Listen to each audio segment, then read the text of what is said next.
Hey y'all, this is Brown at Eye of Brown, and tonight we're going to be talking about Essential X-Men, Volume 4.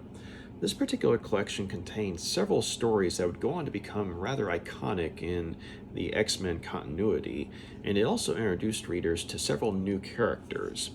And Chris Claremont was still at the height of his creative powers when it came to writing. So we continued to get a series of well-written stories and some well-developed characterization for the members of the team. And we also get a rather radical look at the Marvel Universe in general, because the X-Men are a part of the Marvel Universe. And so, we get to see, new places, new things, and, just a continuation of, the good that, came before this. And so the first thing that the book does is it resolves the storyline that, basically Volume 3 had ended with in terms of being a cliffhanger. And so, let's go ahead and get into it.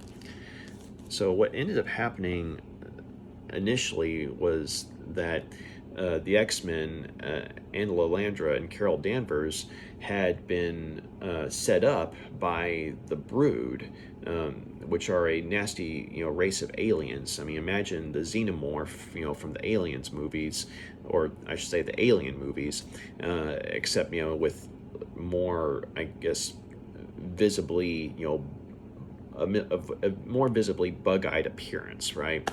But the Brood and Lilandra's sister, Deathbird, had been working together to capture the X-Men and Lilandra, so that way Deathbird could go to the Shi'ar homeworld and overthrow the Empire and rule as its new queen. Except Deathbird, is a villain in this case, whereas Lilandra is definitely more on the side of good. And so the X-Men, Lilandra, and Carol Danvers, aka the lady who was formerly known as Miss Marvel, were all kidnapped by the Brood and taken to their homeworld. And so they've got the X-Men convinced that they're on the Shi'ar homeworld, courtesy of, mental manipulation and what have you. But Wolverine's the first one who picks up on the fact that there's something wrong, and eventually his senses win over and he sees what's really going on. And he comes to realize that, himself and the rest of the X-Men, as well as Lilandra and Carol Danvers, have all been implanted and or infected with a Brood parasite, namely a Brood queen, that's gestating in their bodies. And seeing as how the X-Men are all mutants with, their own, I guess you could say, natural power ability, the Brood queen that is in charge of the whole race was basically seeing the X-Men as a new source for strengthening her species, with a newly formed hybrid of mutant and Brood. And so, Wolverine, with his healing abilities, treating, his parasite as an infection, ultimately ends up, being able to destroy his parasite from within. But it takes a lot out of him. But he, emerges, whole. I mean, in a sense that, he's back to his normal self, but he realizes that the rest of, his group are at death's door because, they don't have his healing abilities. And so he mounts a one-man, rescue mission, and first, he rescues Carol Danvers, who's being experimented on by the Brood, and who are also enhancing her powers, because they see that she's got this, developing ability that's basically off the charts.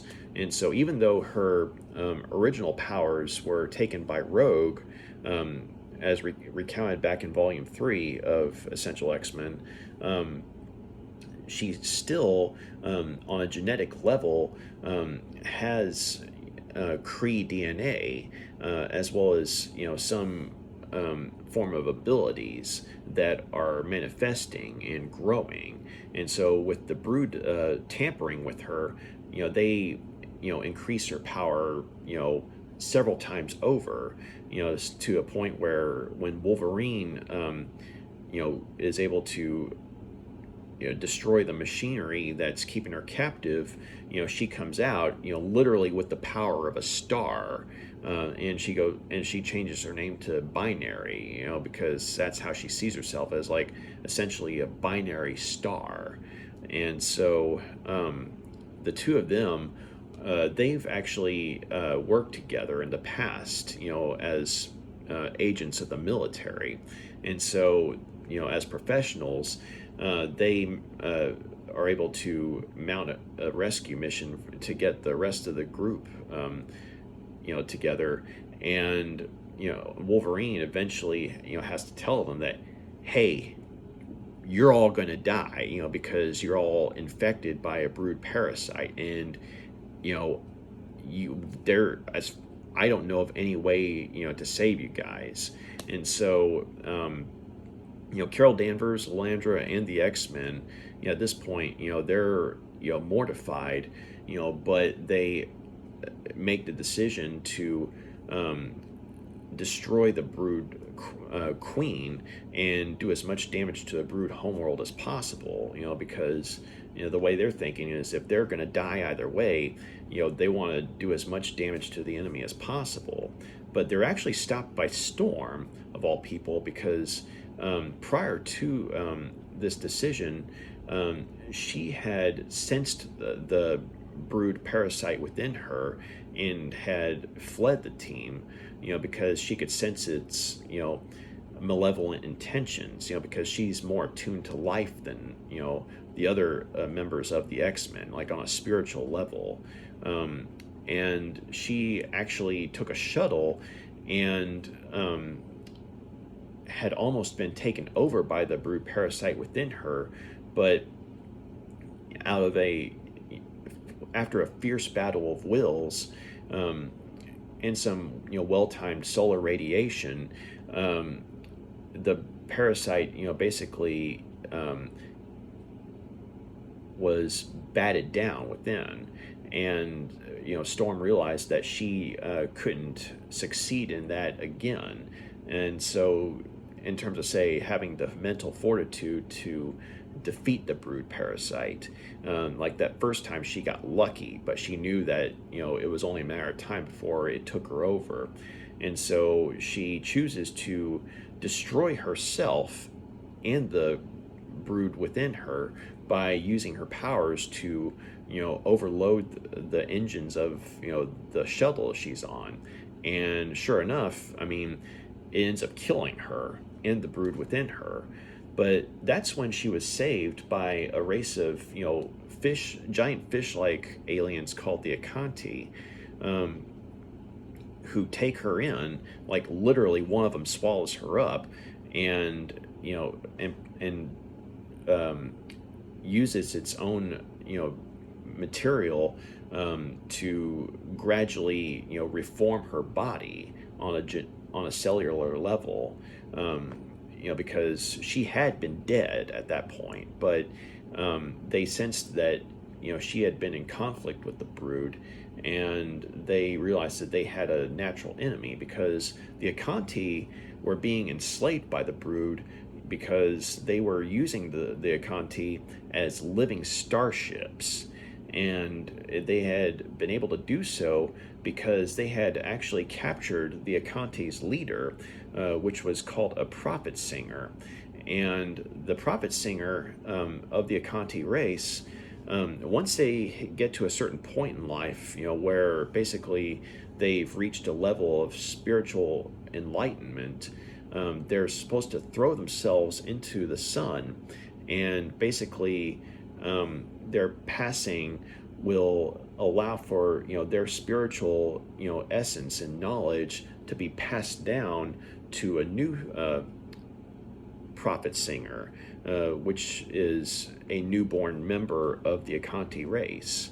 But unfortunately, though, this particular prophet singer had been taken by the Brood and basically programmed by the Brood, enslaved, to be their first starship, or their first, living starship, I guess you could say, and as of the Acanti, I mean. And so the Acanti, they can't bring themselves to leave the body of their leader, and they can't bring themselves to fight back against the Brood either, because they're a peaceful race. And so gradually, they're being taken over by the Brood.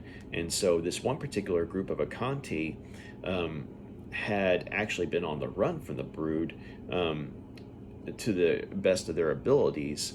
And the reason that they were even more desperate was because the new prophet singer had been born prematurely, but because it didn't have the knowledge of the previous prophet singer, it was basically just the equivalent of a child, a baby.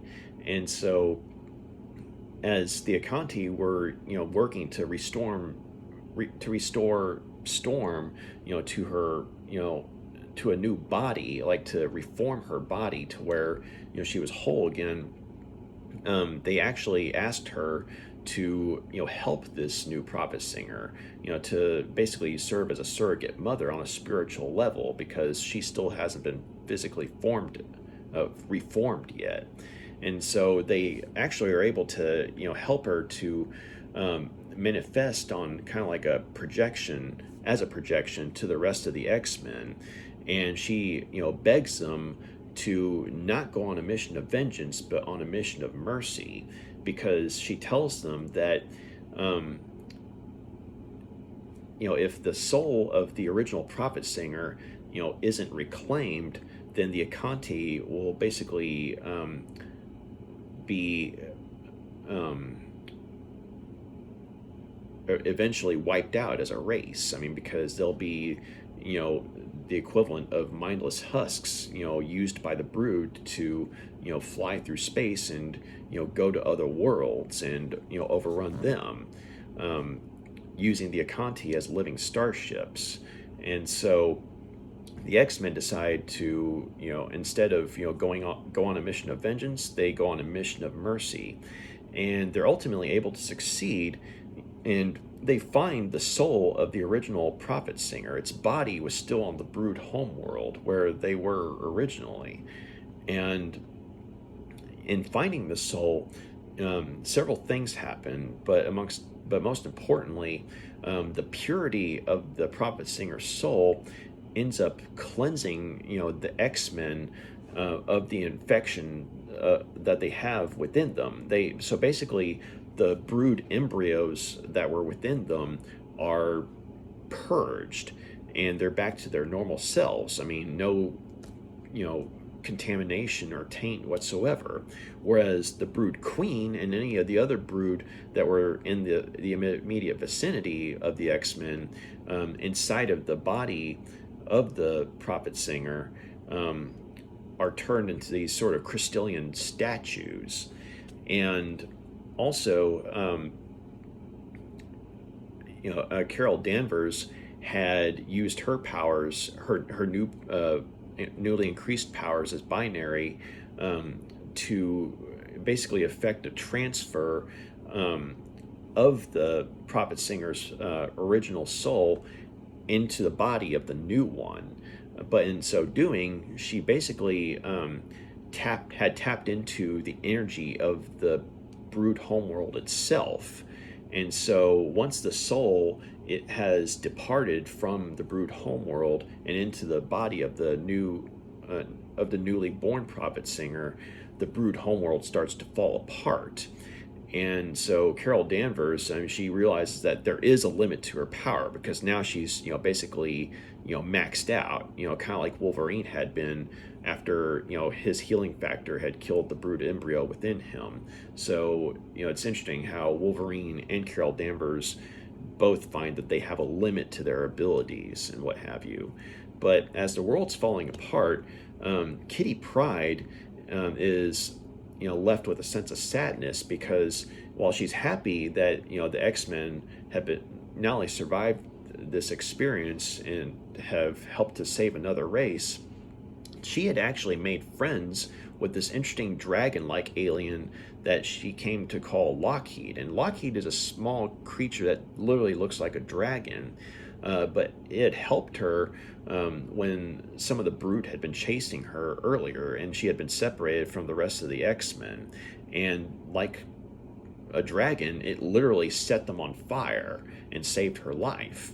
But whenever she tried to get the X-Men to say, hey, she's like, hey, I got a new friend, but Lockheed, much like a cat, would just depart. And so the X-Men are like, well, wait a minute, who are you talking about? She's like, nothing. And she's like, well, why won't it come out? I mean, why won't it show itself? And so she's convinced that Lockheed's been left behind and has died along with the Brood homeworld, and so she's kind of sad about that. But then they thankfully, though, they're helped by the Starjammers, led by Cyclops' father, Corsair, and as they're transporting them away from the ruins of the Brood homeworld and into safer territory, Wolverine lets them know that the danger's not over yet. I mean, yeah, we just wiped out the Brood homeworld, and yeah, we're still alive, but there's one more threat left: Professor Xavier, because it turns out that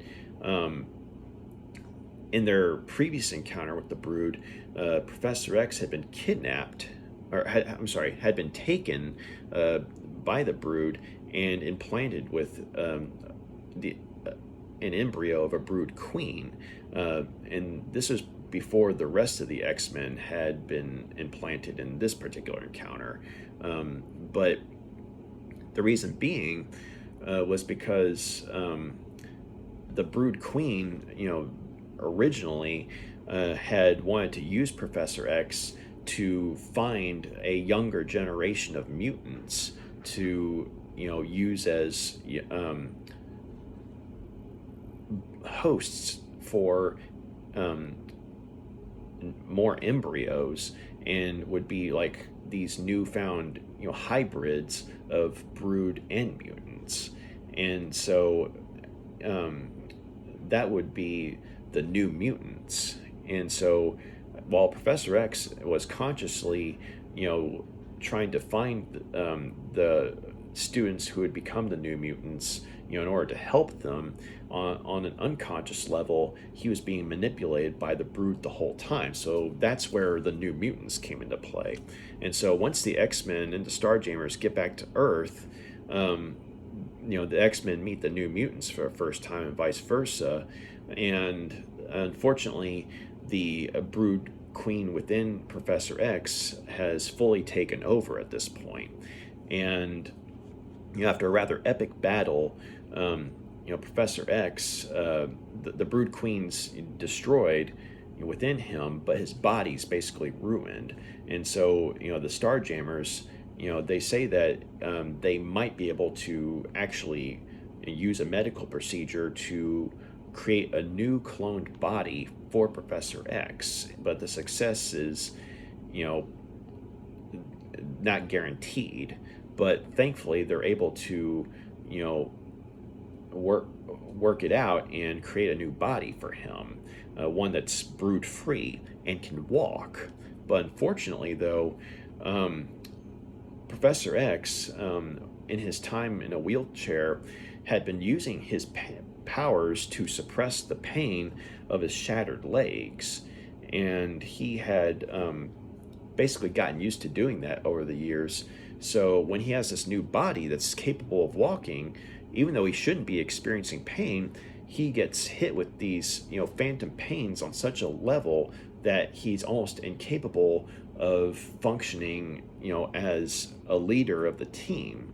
And so, he has to work with Landra, with physical therapy and what have you, to try and get to a point where he can walk, without the phantom pains overwhelming him, and to where he can use his powers, like he was, prior to this, because if he can't, function as, a leader of the team, without being incapacitated by pain, I mean, what good is he? At least as far as his mind goes. But yeah. So as far as the Brood storyline goes, there's also another source of sadness, in the sense that, Lilandra and Professor X, as much as they love each other, their time together is going to be limited, because Lilandra is going to have to go back to her homeworld to put down the rebellion that's being led by her evil sister, Deathbird. And on the other hand, Professor X, as much as he wants to go with her, he can't leave, the X-Men. He can't leave his world. And so the two of them, they just plan to enjoy whatever time they have left together. So that storyline ends, and then we go into Marvel graphic novel number 5, God Loves, Man Kills. And this was a storyline that introduced readers to the villain of William Stryker, who started off as a high-ranking soldier in the military, but ended up becoming a televangelist with a rather large following, and with several connections, in the military and the government, but who had a vendetta against mutants, to such a point that he has a group of soldiers called Purifiers, whose task it is to go around literally just killing mutants. Once they find a mutant, once they detect a mutant, whether it's a man, woman, or child, they go and they kill that mutant. And it's gotten so bad, that, not only is this happening, but, William Stryker is able to use his skills at media manipulation to, turn the public, even more against the mutants in general. And so the X-Men, who are trying to, help create a world where humans and mutants can live together in peace, have yet another obstacle in their path, except in this case, with the media itself being a weapon being used against them. But it gets so bad, though, that Magneto, of all people, ends up joining forces with them, because, the Purifiers' latest plan, courtesy of Stryker's mission goals, was to use Professor X to power a machine that can kill mutants. Like, it would target mutants, once it found them. Like, it's sort of like a twisted version of Cerebro, that, Professor X uses to find mutants. But once, once mutants are found, using his powers, this machine will use his powers to basically, kill mutants within a certain vicinity and what have you, telepathically. It'll be using his telepathic abilities to kill mutants. And so the X-Men and Magneto end up working together to save Professor X, and in the process discredit William Stryker. And ironically, it's Stryker himself who, ends up being his own worst enemy, because on live television, he tries to kill Kitty Pryde, by shooting her. Mind you, this is on live television. And at this point, the police officers, who are trying to, maintain, control of the crowd, one of them sees this and actually shoots Stryker himself, because, as he puts it, this grown man was about to, shoot a little girl. And I mean, yeah, Kitty Pryde's a teenager, but still a young girl, right? And, basically, the police officers that are there are all like, if this is what church is like today, then, things have sure changed since Sunday school, And so they actually help the X-Men to get out of there, because, they see that, like, the X-Men were the ones who were actually, trying to, save lives, whereas Stryker and his people were trying to take lives. And so even though the public is, still swayed by Stryker's words, at the very least, members of law enforcement, were actually able to kind of, see the truth of things and help the X-Men out, as well as Magneto, ironically. And so the story ends with Magneto, talking with Professor X and the X-Men and trying to persuade them to come to his side, because he's got a point in that, with Stryker's message, being further entrenched in the media, then the public is that much further turned against mutants in general, and the likelihood of Professor X's dream of mutants and humans living together peacefully is decreased, and it's probably just going to be that, a dream at this point. But Professor X ultimately decides to stick with his original goal, because as Cyclops points out, if they throw in with Magneto, there very, very well may be peace, but it's going to be peace at the end of a gun, metaphorically speaking, because Magneto, is wanting to create a dictatorship, wherein mutants rule. And so, Professor X, as grateful as he is for, his, frenemy's help on this occasion, he has to turn him down, and so they actually ask Magneto to join them, and he regretfully turns them down, and saying that, he can't fight for a cause he doesn't believe in a sense that humans and mutants living together peacefully. And he hopes that they succeed in their mission, because if they fail, then it'll be his turn. And so that's how that story ends. And then we go back into the regular series, wherein we're introduced to Callisto and the Morlocks. And how that comes to be is Warren Worthington, aka Angel, the former member of the X-Men, is kidnapped by Callisto and the Morlocks. And they're a group of sewer-dwelling mutants who are basically kind of considered like they'd be like the dregs of humanity, except they're mutants, right?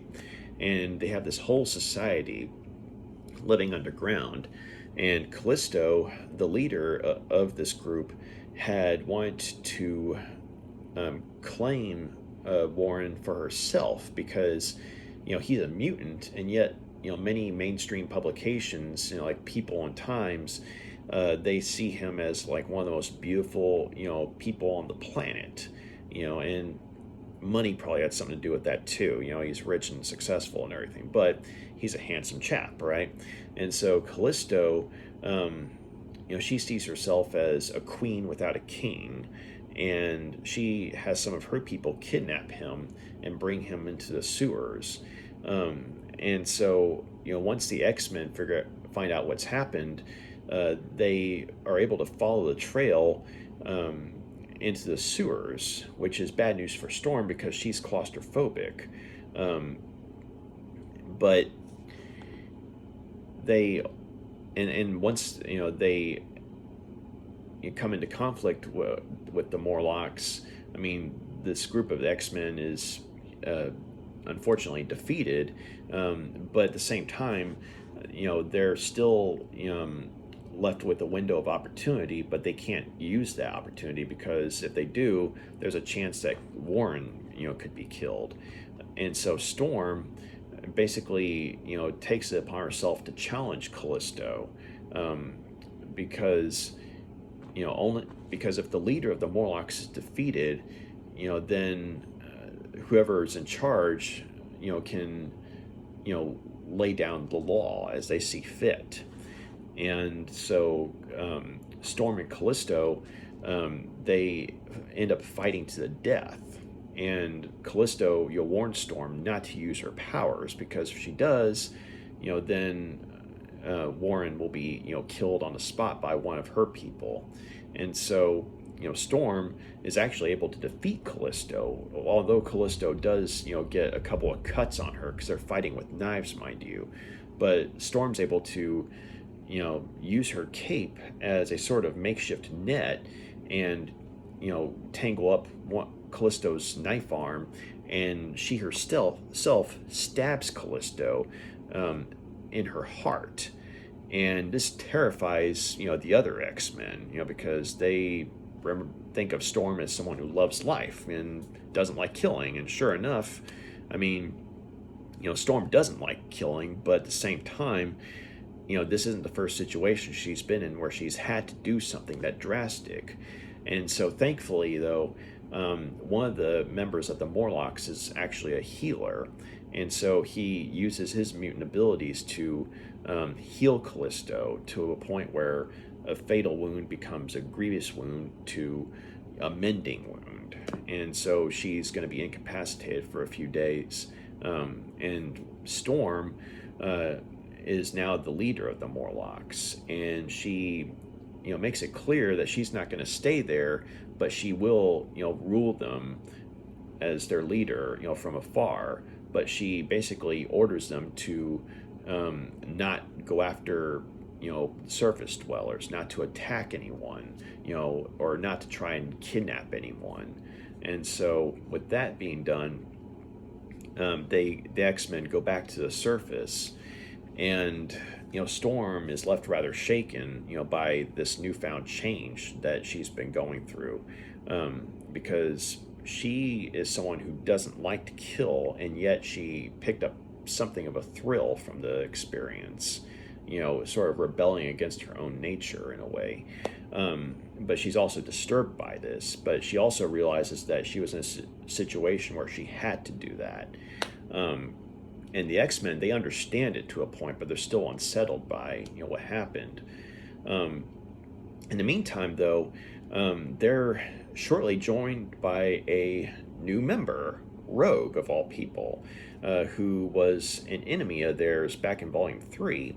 But it turns out that, Rogue has come to the X-Men, namely to Professor X, to seek his help, because it turns out that, when she had absorbed Carol Danvers' powers, she also absorbed her, memories, to the point where, she had held on to Carol Danvers.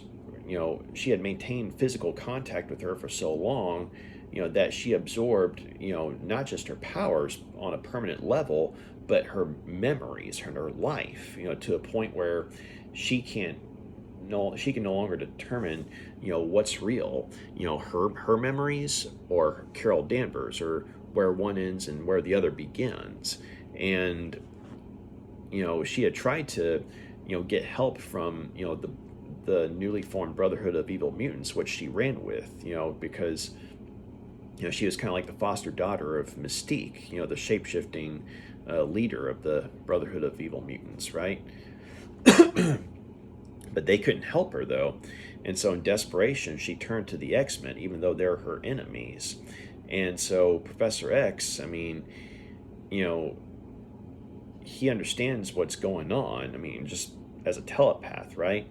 And he's wanting to, help her, but at the same time, the rest of the X-Men aren't so, willing to help her because, they know her as an enemy.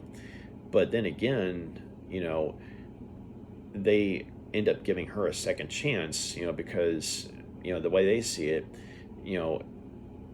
if someone like Wolverine can turn their life around, as a member of the X-Men, then it's possible someone like Rogue can. Plus, Professor X is literally the only person that can possibly help her with the mental trauma. And so, so Rogue basically has this sort of tension-filled, introduction to the team initially, but she ends up, earning their trust when she ends up saving, not only their lives but Wolverine's life as well, because they eventually end up going to Japan because Wolverine, in his own first miniseries, which unfortunately isn't collected in this volume, had an adventure where he had overthrown a criminal empire by fighting and slaying its crime lord and marrying, the woman they loved, who was that crime lord's daughter. And the woman was Mariko, and he and Mariko were going to get married, and they invited the rest of the X-Men to the wedding. And so when Wolverine finds out that Rogue is with them, naturally, he's less than thrilled, because Carol Danvers was a friend of his, and he sees Rogue as an enemy. But basically the X-Men say, hey, Professor X is giving her a chance here, so you need to give her a chance too. And so Wolverine reluctantly does so. But they end up being attacked by the mercenary Viper, and her paramour, Silver Samurai, who is actually Mariko's brother, and had been wanting to inherit their father's criminal empire, but instead she did. And so they're trying to kill her as well as Wolverine, so that way he in turn can have his father's criminal empire, and his paramour Viper can have a further solidified power base. But in the fracas, though, Viper ends up, taking a shot at Wolverine with this, fully powered laser gun, and it basically it's set to kill, and Rogue ends up intercepting the shot, and taking the blast meant for Wolverine, and the gun overloads and explodes, but Rogue is left near mortally injured, and she jokes with Wolverine as she's dying that she didn't know she had a limit to her powers, but guess now she does know. And so Wolverine basically repays her courage with a kiss, and before he does so, Rogue's begging him not to, because she doesn't want to hurt him, because if she touches him, she'll she doesn't know how much of him that he'll lose. I mean, she doesn't know how much she'll be taking from him in terms of like his powers or his life. But since Wolverine, he's choosing to allow her to use his healing factor, he says it's my choice, and so she accepts his kiss, and in turn his gift of his healing factor, and it saves her life. Unfortunately, though, the wedding ends up being called off by Mariko, of all people, who callously dismisses Wolverine as someone who's not worthy of her, and naturally this devastates Wolverine. And so in the meantime, though, this goes back to an old enemy of the X-Men's, a guy named Mastermind, who, if you'll recall, if you've been checking out my reviews, was shown to be a member of the Hellfire Club under the alias Jason Wingard back in Volume 2 of Essential X-Men. And he had had his mind, basically discombobulated by Jean Grey when she was in her Dark Phoenix form. Because he had wanted her power, or to control her power, and she's like, you want my power? Here you go, here's infinity. And basically just, annihilated his mind. And the last thing anyone had heard of him, he was in a mental institution. But somehow or another, he had recovered enough to where he was able to form a plan of revenge. And he had wanted to kill Jean Grey specifically, but when he found out she was dead, he figured out a new way to go about things, because it turns out that Cyclops, or Scott, when he was spending time with his brother and father, had met a woman named Madelyn Pryor, who was a pilot, and had more than a few passing similarities to Jean Grey, and it was like Jean Grey reincarnated or something, or Phoenix reincarnated. Two very different people on a personality level, but in terms of, say, looks and, say, certain characteristics, and plus a few other details, Cyclops is wondering, if this newfound love interest is in fact Jean Grey reincarnated on some level. And so, Mastermind, watching from the shadows, figured out a new way to get revenge, and so he starts manipulating things to where, for one, he sabotages the wedding of Wolverine and Mariko by using his illusion powers, to manipulate Mariko into turning down Wolverine's love, and basically looking down on him, whereas before she was genuinely in love with him, but because of his manipulation, she doesn't want to marry him anymore. So basically that keeps the X-Men on the path that he wants them to go. And so in regards to Cyclops, he basically puts little clues that paint Madelyn Pryor as Jean Grey / Dark Phoenix reincarnated, or just Phoenix reincarnated, right? And so Cyclops gets to a point where he asks her, "Are you Jean Grey? Are you the woman I love in another form?" And this pisses her off because she's been trying to be understanding that her appearance is something that is unsettling to Cyclops. As much as the two of them love each other, or have come to love each other, after Cyclops explained to her, who she looked like and why he's so enraptured by her, initially because of her appearance and everything and all this other stuff that seemed to kind of line up with Jean Grey. She's trying to be understanding about it, but finally she just decks him, and Cyclops is basically kicking himself. But when he goes to apologize, Dark Phoenix emerges, and basically the X-Men end up being shown all these broadcasts of their allies, like the Avengers, being killed by Dark Phoenix. And it turns out that all this is courtesy of Mastermind, because he's using his illusion powers, which have been enhanced to make Madelyn Pryor appear to be Dark Phoenix.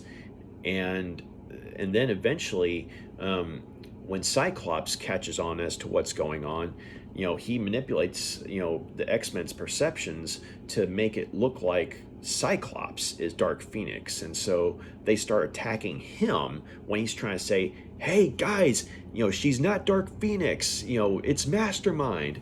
But then Mastermind gets to a point where he actually shoots Cyclops with a gun and wounds him. And it's at around that point that the rest of the X-Men, including Storm, are starting to realize that, well, wait a minute, that was because there's like all this chaos going on. Like there's all this energy being thrown around. There's like there's like a sprinkler system that's out of control, and so they can hardly see what's going on at this point. But then they hear a gunshot, and they're like, well, wait a minute, why would Dark Phoenix use a gun? And then they're like, wait a minute, there's someone else in here pretending to be Dark Phoenix. That's when they put two and two together, and and then Storm, basically uses her powers to create a monsoon, which basically forces Mastermind to power down, because he's basically been knocked unconscious, because of the strength of the monsoon. And so once they realize that Madelyn Pryor's not Dark Phoenix, and it's all just it was just an elaborate scheme by Mastermind, they are able to rest a little easier.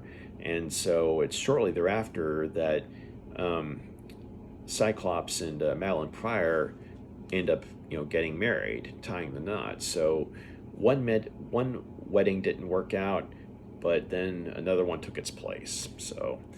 Um, so after that, we get to X-Men Annual number 7, wherein we go on a little scavenger hunt, courtesy of the Impossible Man, who some people might be familiar with as a semi-enemy of the Silver Surfers.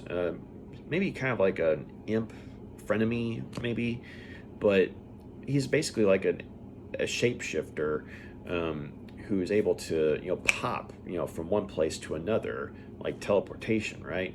And he sees everything as a game, but he basically comes to Earth and starts taking certain objects from certain people as part of a scavenger hunt with other rivals of his. And when some of these objects, like say one of the Fantastic Four's fantastic cars, or say Nick Fury's eye patch, or the X-Men's mansion, literally, the X-Men are kind of like, okay, this needs to stop. This is getting ridiculous.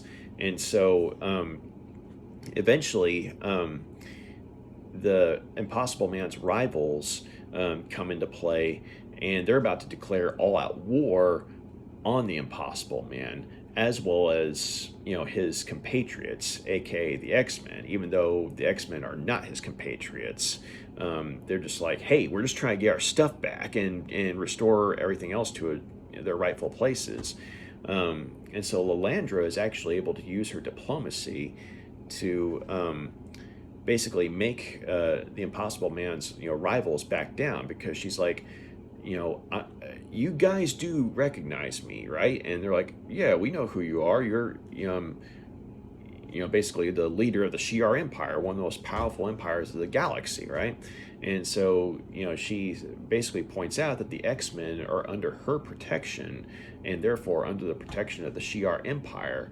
And she asks them if they really want to go to war with one of the most powerful races in the galaxy. And they're like, perhaps we can come to terms.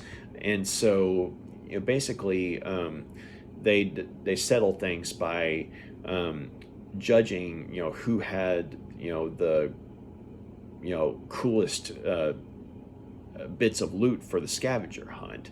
And even though Impossible Man was able to get all this crazy stuff from Earth, some of his rivals had stuff that beat him out just by that much. And so Impossible Man's imagine this little green imp guy with a long head bursting into tears like a little kid, and because to him it's all a game. And so Kitty Pryde and Ilyana Rasputin, they sort of try and cheer him up a bit, and and say, hey, you did a good job, it's just you were beat out by that much, and trying to say that hey, it was a fun game and everything. And so Impossible Man's like, really? Oh, and so basically, sees them as friends and what have you. So that's how that little, crazy story ends. So then, back in the thick of things, in the regular series, Madelyn Pryor and Cyclops are, on their their honeymoon phase, but their plane ends up having some mechanical trouble, and they end up, stalled in the ocean, and they have to work together to, get the plane afloat again before hostile, sea life attacks them, namely, name several sharks or an octopus, right? And so, thankfully, they're able to, get things working to where they're back in the air again, but they're like, hey, we just had an adventure together, so yeah, I think we're going to be okay. And so they literally fly off into a sunset, and for a bit, that's the last you see of them, or at the very least, as regular characters within the series. But in regards to the rest of the X-Men, though, Mystique has taken, from the Brotherhood of Evil Mutants, is convinced that Professor X has used his telepathic abilities to manipulate Rogue into joining the X-Men. And so she and the Brotherhood, they go after the X-Men to quote-unquote rescue Rogue.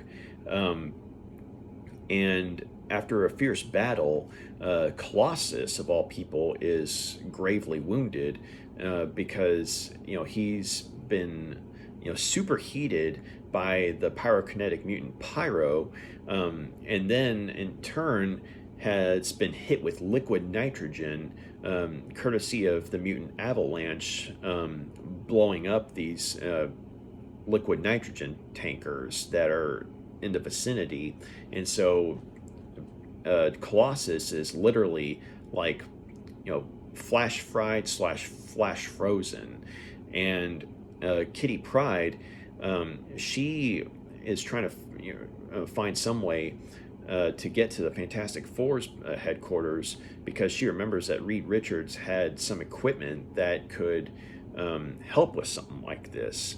But unfortunately, though, she ends up being attacked by Callisto and some of the Morlocks, because it turns out that back in their initial encounter with one another, Kitty Pryde had been infected by one of them, whose mutant abilities were to pass infections and plagues onto other people just by touching them. And as ill as she was rescued by one of the Morlocks, who was Caliban, who we met back in Volume 3, who is an albino, a large albino mutant with, sort of bug eyes, who has the ability to track mutants, basically almost pick up their scent and track them. And he remembered Kitty, and so when he found her, basically dying, he did his best to nurse her back to health. And then, one of the Morlocks, a healer, had actually helped her as well. But then she had actually promised Caliban that if he helped her to get to the rest of the X-Men, and mind you, this was in their initial encounter with one another, during a time where Storm and Callisto were fighting to the death. If Caliban helped her to get to the rest of the X-Men and help them, then she would stay with him, basically be his bride, so to speak. She had promised that to him, and basically she had never gone back to him after that. And so Caliban was left more than a little distraught. And so Callisto and a few other people in her group, namely Mask and this other dude, this who's a rather hulk of a guy, they end up manipulating Caliban into working with them to get Kitty Pryde back, because on one hand they're sympathetic to him because he's one of their own, but on the other hand, Callisto is wanting to get back at Storm for taking her spot as the leader of the Morlocks. And so while the X-Men are battling with the Brotherhood of Evil Mutants, they've abducted Kitty Pryde and faked her death by taking the body of a young junkie who they found dead in the streets. And one of the Morlocks, a mutant named Mask, who has the ability to reconfigure someone's face, makes her face look like Kitty Pryde's. And so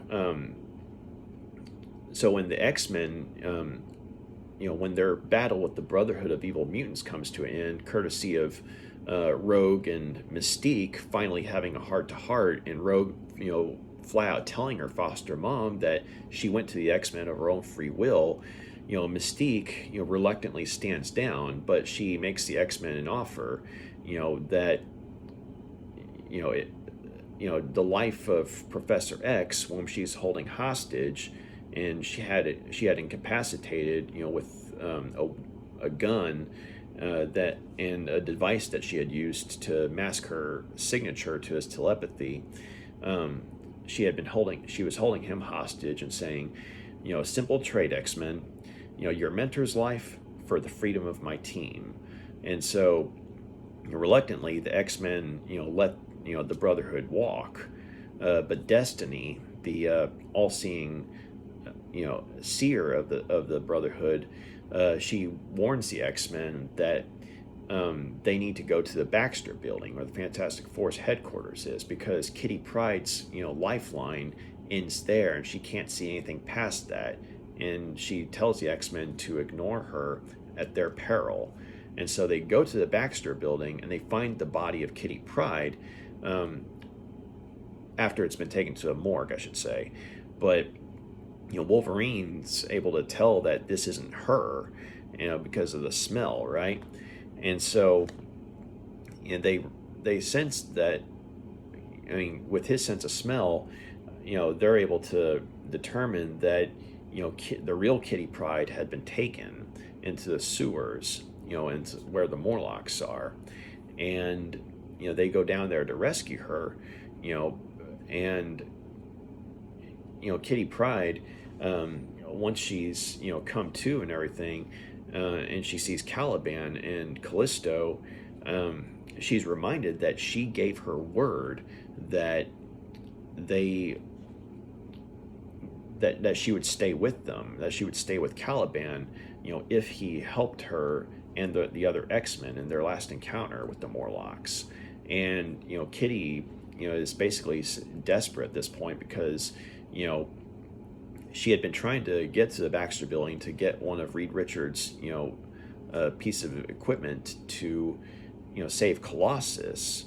But since that's no longer an option because the equipment was destroyed when the Morlocks got to her, she begs them to, help her, to help Colossus.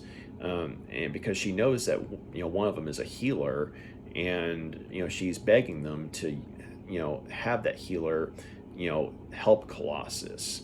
And so, Callisto is like, okay, kid, since you're one of us now, we'll help you. But remember, you gave your word. We help Colossus, you're staying with us, and you're married, and you and Caliban are going to be married like you promised him. And so,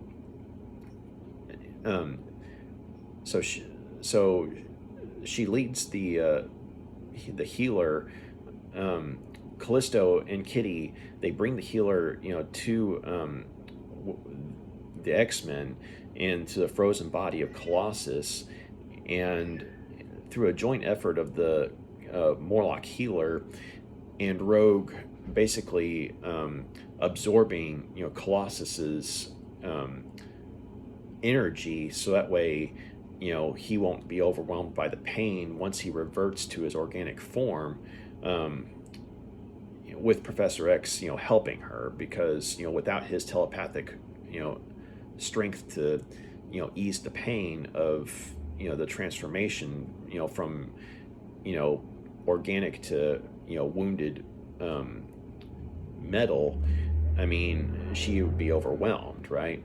So Colossus, thankfully, is gradually restored to his original state, to where his regular lifespan is back in place. He's no longer bleeding to death, which he was about to start doing once Rogue triggered the transformation from metal to organic flesh. And so, her and the healer working together along with Professor X, gave Colossus, the chance at life he needed to make it. And so the healer assures the X-Men that, Colossus just needs some time to rest and he'll be back to his normal self. And so shortly after that, Kitty, she's, saying her goodbyes, to Ileana, Colossus's sister, and asks her to, give some letters to Peter, aka Colossus, and to her parents, explaining, where she's going and why. And so she heads underground, and to where the Morlocks are, and Caliban meets her, and and he's asking her, if she really wants to do this, and she says she promised that she would, and she says, who knows, maybe in time, I'll I'll basically be able to be happy with you all. I'll be happy underground, away from the sun, and then Caliban basically calls the wedding off, because he realizes that as much as he's in love with her, to force her to marry him would be wrong. And he asks her, do you love me? And she says, I'm sorry, but I don't. And so he says, see, I mean, I can't force you to, but he basically, gives her his, blessing to leave, and he calls the wedding off. And so the rest of the Morlocks, they back off as well. And so he does, tell her that he hopes that, one day, the two of them can be friends or something along those lines. And he actually gives her a rose, which is something that he had originally wanted to give her as they were married. But he asks her to, think of him not as a monster, but from time to time remember him as a prince. And that's how the collection ends. But all in all, though, I think this was a fine volume. I think it continued the tradition of developing the X-Men as characters, getting us to empathize with them and see them as real people. And also, I liked how we saw characters like Wolverine getting to, I guess you could say, show us how much of a maverick they were back, say, prior to joining the X-Men, and but still being a member of the team, like when he almost single-handedly rescued them from the Brood initially.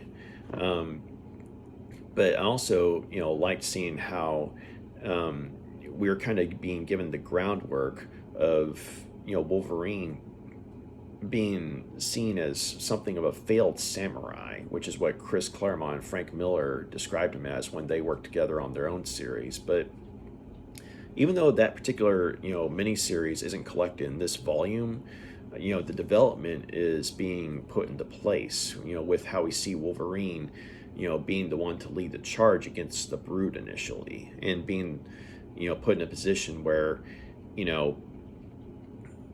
like trying to decide, okay, do I tell them that they're going to die, or do I let them die happy, that kind of thing. And he's willing to die with them when they initially are trying to go on a mission of vengeance, but thankfully they didn't have to die. I also liked seeing Carol Danvers get some development, because it was interesting seeing her in the earlier volume, but we get a better understanding of her character and just how much Rogue's Rogue's battle with her had damaged her, because we come to understand that she has some memories of her old life, and she remembers, say, her family, but there's no emotional connection to them. And so when she's with family and stuff like that, it's like she's in a room full of strangers. And thankfully, like when she's with Wolverine, probably because Professor X was helping her telepathically to heal, and with Professor X being the leader of the X-Men, Wolverine being one of the X-Men, there was a better connection with Wolverine than, say, her own family. But at the same time, now we have a character who, with a fractured memory, a destroyed life being given this sort of godlike power, as binary, right? But at the same time, I mean, on an emotional level, she's very damaged. But it was cool, seeing the psychological ramifications of both having her life being destroyed, but also rebuilt. Um, in both cases, outside of her control, though, and so time will tell, if she shows up in other stories, because I mean, there's lines of dialogues where she decides to throw her lot in with the Starjammers because she was going to join the X-Men initially, but when Rogue showed up, she was like, nope, not happening. So that was cool. I mean, I liked seeing, uh, the development of both Wolverine and Carol Danvers as characters there. And with the character of Storm, though, I think she's the one, she and Kitty Pryde, I think, are the ones who go through the most development within the series, or at least within the volumes contained in this, the stories contained in this volume. I feel like, they progress the most as characters, or at the very least, they go in the most interesting directions. Because with Storm, I mean, starting from when she gets into a duel to the death with Callisto, she begins to become more reckless and embracing of danger, to a point where she gives herself a mohawk, to sort of show her rebelling against rigid structure of Professor X, I guess. Like, she's still with the X-Men, but at the same time, she realizes that there's a darkness that comes with the light that has to be embraced on some level, and so she's starting to revel in it. And part of it is because of her friendship with Yukio, who readers will learn was an acquaintance who was associated with Wolverine, and made her first appearance in the Wolverine miniseries that was around this same time. It took place within the time frame of some of the original issues that were in this volume. Like, they took place, the miniseries took place before the botched wedding of Wolverine and Mariko.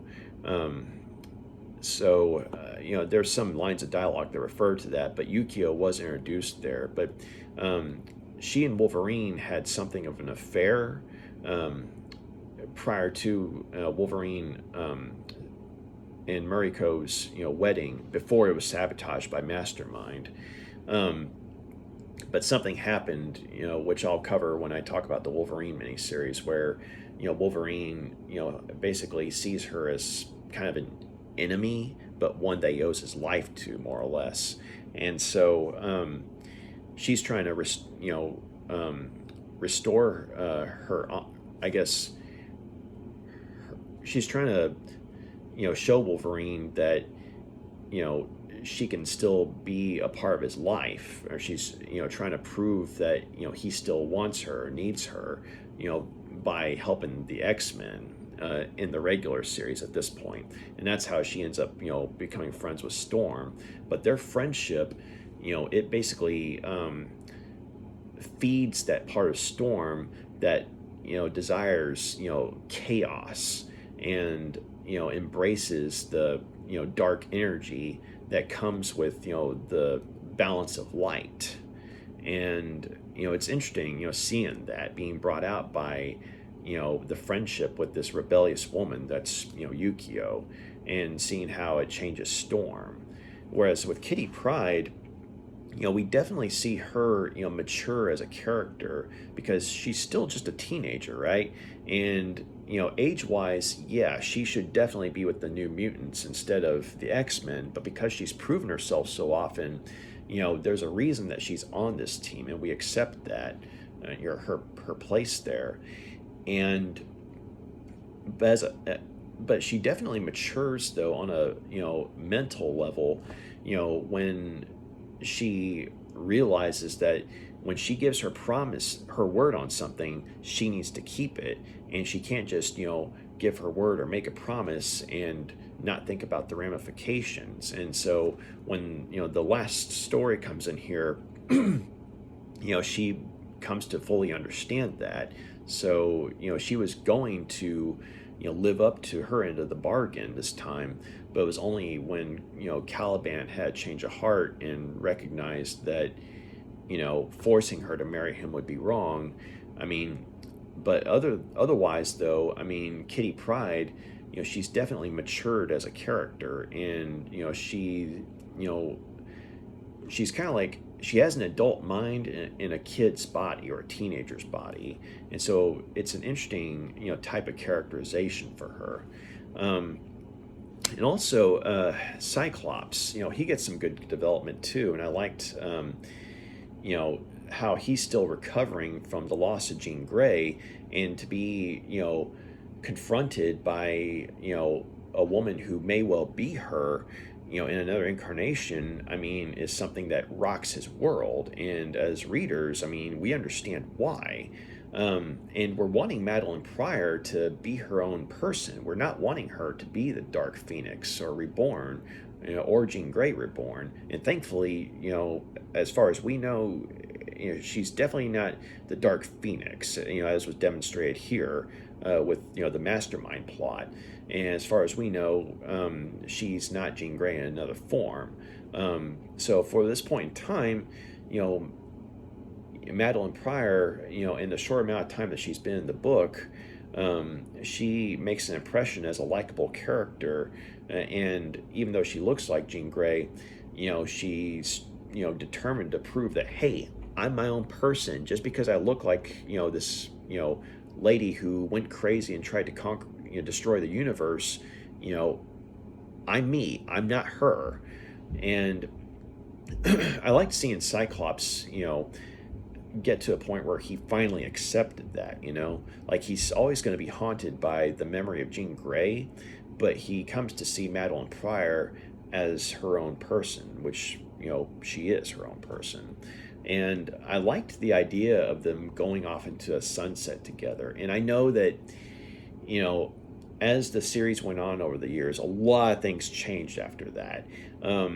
But I think on some level I would have preferred it if he and Madelyn Pryor had just flown off into a sunset together and lived a life away from the X-Men. And I think Chris Claremont even said in several interviews that that's originally what he was wanting to have happen, but the powers that be were like, no, we have other plans. And so that didn't last. But for a time,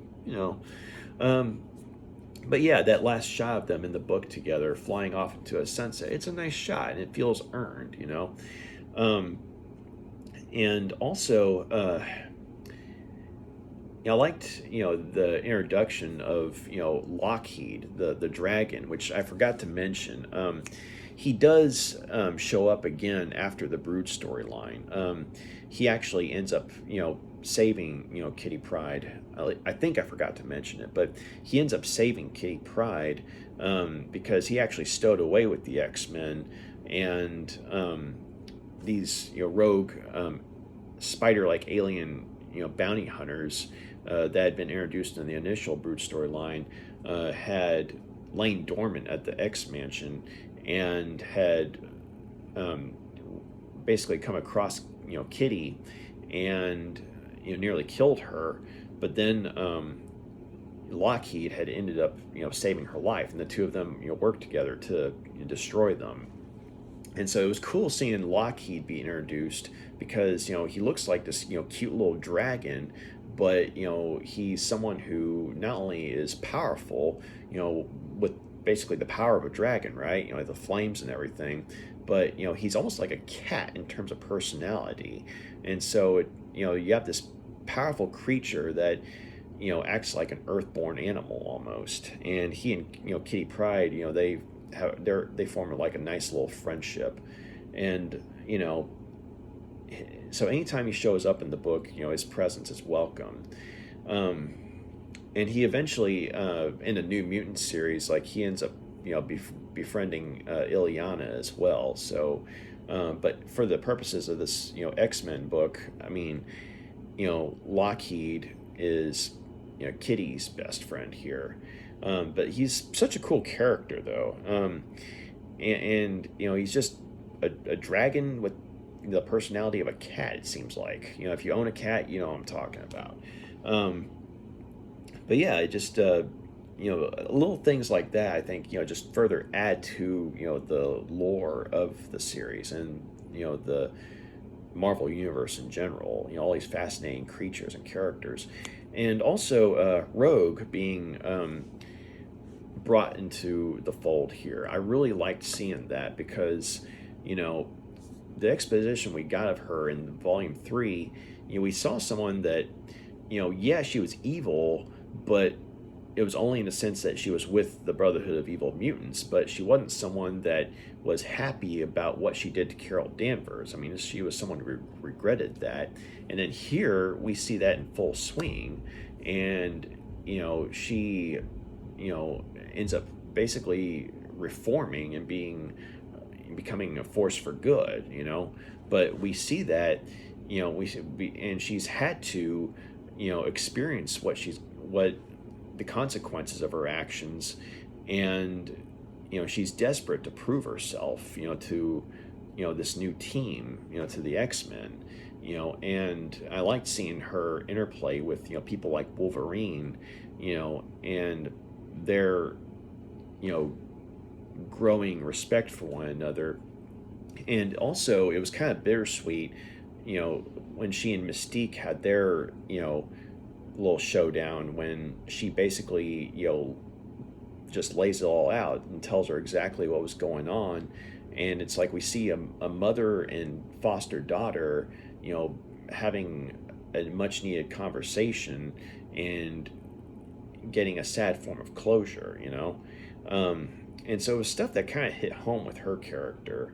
And Rogue, I mean, she definitely goes on to become a fixture of the team, down the road in other issues. But seeing her brought into the fold here was pretty cool. And another thing I liked about this particular collection is that you have Wolverine, you have Carol Danvers, and you have Rogue, and even some of the other members of the team to some extent. They're all being tested to the point where they don't know what the limits of their powers are. But for Wolverine, Carol Danvers, and Rogue especially, they find out, yeah, there are limits. It's interesting how they all found that out in different ways. And also the little subplot of Nightcrawler and Mystique having a connection with one another. I mean, that's stuff that we find out about much later on in terms of, say, the specifics.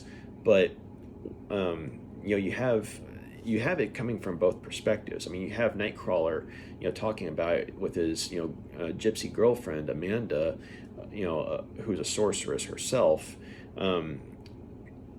Basically telling her about his encounter with Mystique, back in the Days of Future Past storyline, where, she told him to ask his mother, about, a certain person. And, and so, because he's, asking Mystique, why do we look alike? Who are you and why do we look alike?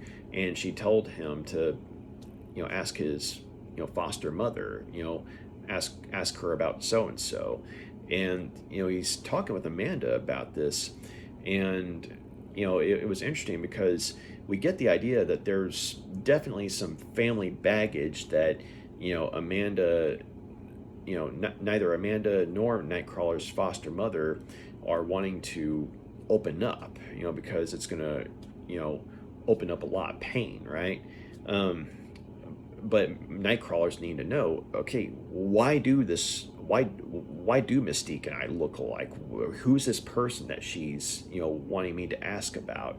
And on the other hand, with Mystique, though, I mean, there's a rather interesting moment where she's training to be able to kill the X-Men, when she has her when they confront the X-Men over Rogue, quote unquote, being abducted by them. But she's training, though, courtesy of Arcade and some of his machinery, and she's able to kill the X-Men in these simulations, and even is able to kill Rogue as well, which causes her a lot of emotional grief and pain. But she's able to kill her foster daughter. But when it comes to Nightcrawler, though, she hesitates, and that's a hint that there's definitely a connection between her and Nightcrawler there, and specifics are revealed much later on, but this is definitely the clear indication that there's something between the two of them somehow. And so it's like, of all the people that she hesitates with in the simulation, it's Nightcrawler. And you'd think it'd be Rogue, and sure enough, killing Rogue was what caused her the most pain in the simulation. But it's Nightcrawler that she hesitated with, and ultimately was defeated by. But yeah, so that was definitely an interesting little subplot there. And I like the Morlocks, the idea of outsiders amongst outsiders, as in mutants that are ostracized from other mutants, and the idea of them being named after something from H.G. Wells was a nice touch.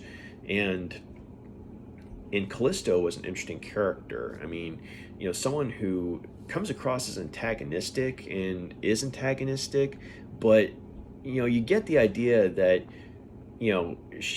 once she forms a better understanding of Storm, as a person, the two of them, excuse me, you could definitely see where her and Storm, might be, grudging allies, down the road. You could definitely see the groundwork, being laid for that, because there is something of a respect that they, come to form for one another in the last arc in this volume, and especially once both Storm, and Callisto, see Kitty Pryde, mature as a character, mature as a person.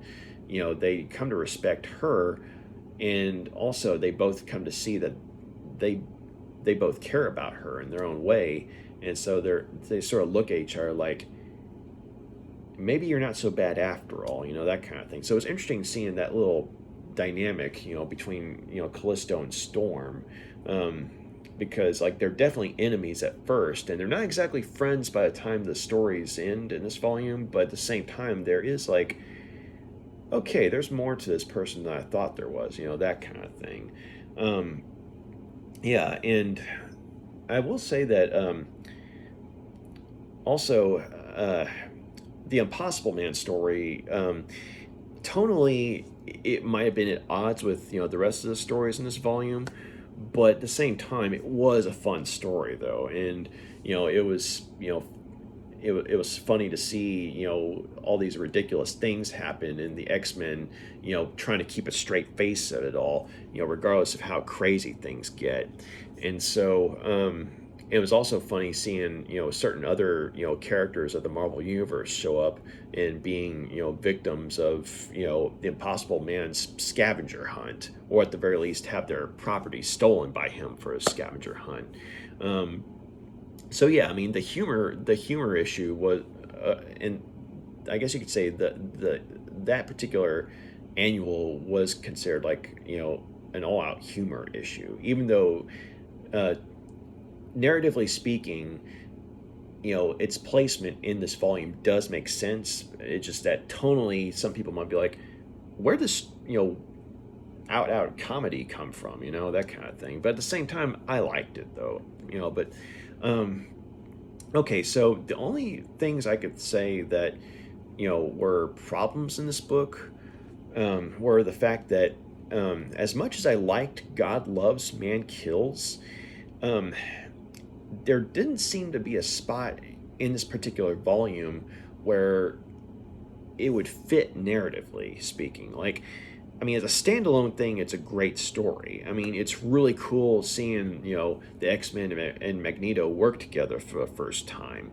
And you definitely get a lot of development with Magneto, and we start to see him go from, a three-dimensional villain to something of an anti-hero, starting with this story. And that's something that he would go through multiple times over the years. He'd go from straight-up villain to anti-hero to borderline hero, and then back to villain, and then back to anti-hero. But this is the first time we've seen Magneto become something of an anti-hero. Was in God Loves, Man Kills. And William Stryker was a good villain. And there's some liner notes that Chris Claremont has in this book about that story. And one of the things that he wanted to do with William Stryker was have a villain who was true in their goals. Like, regardless of how monstrous those goals were, he wanted to have someone who genuinely believed in what they were doing. And that's one of the reasons why William Stryker, is as, memorable as he is as a villain, because much like Magneto, he has his convictions. Like, he's not someone who, how some televangelists, I mean, they'll be saying one thing, doing another. And with William Stryker, though, this is a guy who, I mean, yeah, he's using media manipulation and everything, and he's cherry picking a lot of Bible quotes to fit his own agenda, but he really does believe in what he's doing, which makes him all the more dangerous and all the more memorable as a villain, though, because he comes across as a genuine threat. So that was a really good story. It's just that if you read this volume, like you're reading the actual X-Men series, and then you read this graphic novel, though, within this volume, it's hard to say where this would have taken place within the continuity. And it just, in some ways, like, it does kind of stand out as an oddity, because narratively speaking, it just doesn't make sense in terms of, say, where it's supposed to take place, but it's still a really good story. But I just think that it would have been better from a narrative standpoint if, instead of having God Loves, Man Kills in this volume, if they had had the Wolverine miniseries in this volume instead, because narratively speaking, that would have made so much more sense, because in the issues with Viper and Silver Samurai, we do get some Cliff Notes for explanations of, what happened in the Wolverine miniseries. But at the same time, though, it's just not the same as, say, if you read the Wolverine miniseries and then you read those particular issues. I mean, it's much more meaningful, and plus, the Wolverine miniseries, I mean, you got Chris Claremont doing the writing and Frank Miller doing the artwork, and it's a wonderful pairing. And if I remember correctly, it was Joe Rubinstein who did the inks. I could be mistaken about that part, but I'll be reviewing the Wolverine miniseries next, because it takes place in between some of the issues in this volume. But narratively speaking, I just think that would have been a better addition to this volume than, say, God Loves, Man Kills, with respect to that graphic novel, because it was a good story. And it had some really good character development for all concerned. It didn't make sense to have it in this volume instead of the Wolverine miniseries. But the other thing I would say is it might be a problem is that this is a point where, other X books were starting to rear their heads. For example, the New Mutants series. As good of a series as that was, especially when Chris Claremont was at the helm, I think it would have helped if they may have had an issue or two of the New Mutants in this volume, basically to show the connection between New Mutants and X-Men, because even in, I think it was in issue number 3 of New Mutants, I could be mistaken about it, but it touches on the Brood storyline. The New Mutants, the kids, they actually do come across a manifestation of that Brood queen, And they're initially thinking it's something from in the danger room, but then they find out, no, this thing's real. And then later on, they're like, what was that thing, and why was it after us? And so with this volume, we find out why. But the thing is, that New Mutant story isn't included in this volume, and so it's like we see the New Mutants, and in that one issue or two, but it's like their appearance. If you hadn't been reading the New Mutant series, their appearance feels kind of random, and so it is cool to get the explanation in universe as to why Professor X was so adamant about trying to find these kids who would end up becoming the New Mutants, because that was actually the goal of the Brood Queen all along, to use him to get the New Mutants to be hosts for the Brood hybrids, right? So it would have been, I think it would have been better from a narrative standpoint to have that issue or two of the New Mutant series in this volume, so you'd have better context. Because something I do recall is that as the series went on, other X-Men books came out, like there was X Factor and what have you, that the X-Men books started to cross over with. And so some of the essential books, they touch on events in other X-Men books, but I don't think they include those particular issues that are relevant to, say, the events in the X-Men series, with a few exceptions. But I think you start to see that in this volume, though, like events that are mentioned, say, in other, like mentioned here, but that take place in other books, but because we don't know what happened in those books, the full context might be lost on us. And so that might be a bit of a problem, but not to the point where it should detract from your enjoyment of the book itself. So all in all, though, this is still a great book. And, if you're an X-Men fan, you definitely owe it to yourself to check out, Essential X-Men Volume 4. The copy I got, sadly, it's a little, beat up, but, oh, here's the back. But anyway, though, yeah, all in all, it's a great volume. I should mention that the artwork, there are several, good people at the helm when it comes to the art department. I mean, you have, returning co-creator Dave Cockrum of some of the, newer X-Men at the time, coming back to the helm for a few issues. And then you have, give me a sec here, Paul Smith doing a good portion of the issues after that, and then you have John Romita Jr. in the last leg of the issues in this volume, and he would go on to have a rather lengthy run on the series. But his work started, in the last few issues in this volume, though. But they all turn in some good work, and everyone's on their A game, and it's interesting seeing the art styles go from one phase to another, from Cockrum to Smith to Romita Jr. Each one has their own style, but they all look good. And once more, Chris Claremont is firing on all cylinders here. So great collection. And my next review will be for the Wolverine miniseries, which I've got right here. This is what I'll be reviewing next. And like I said, I really think they should have included this in this book. So that would have made it perfect. But as it is, though, this is still a 5-star book. So X-Men Volume 4, I'm going to go ahead and give, or Essential X-Men Volume 4, 5 out of 5 stars. So thanks for taking the time to check out our review. You got any questions, comments, drop a line, let me know. And if you like what you see here, feel free to like and subscribe. So if you made it this far, thank you. Y'all take care. Good night.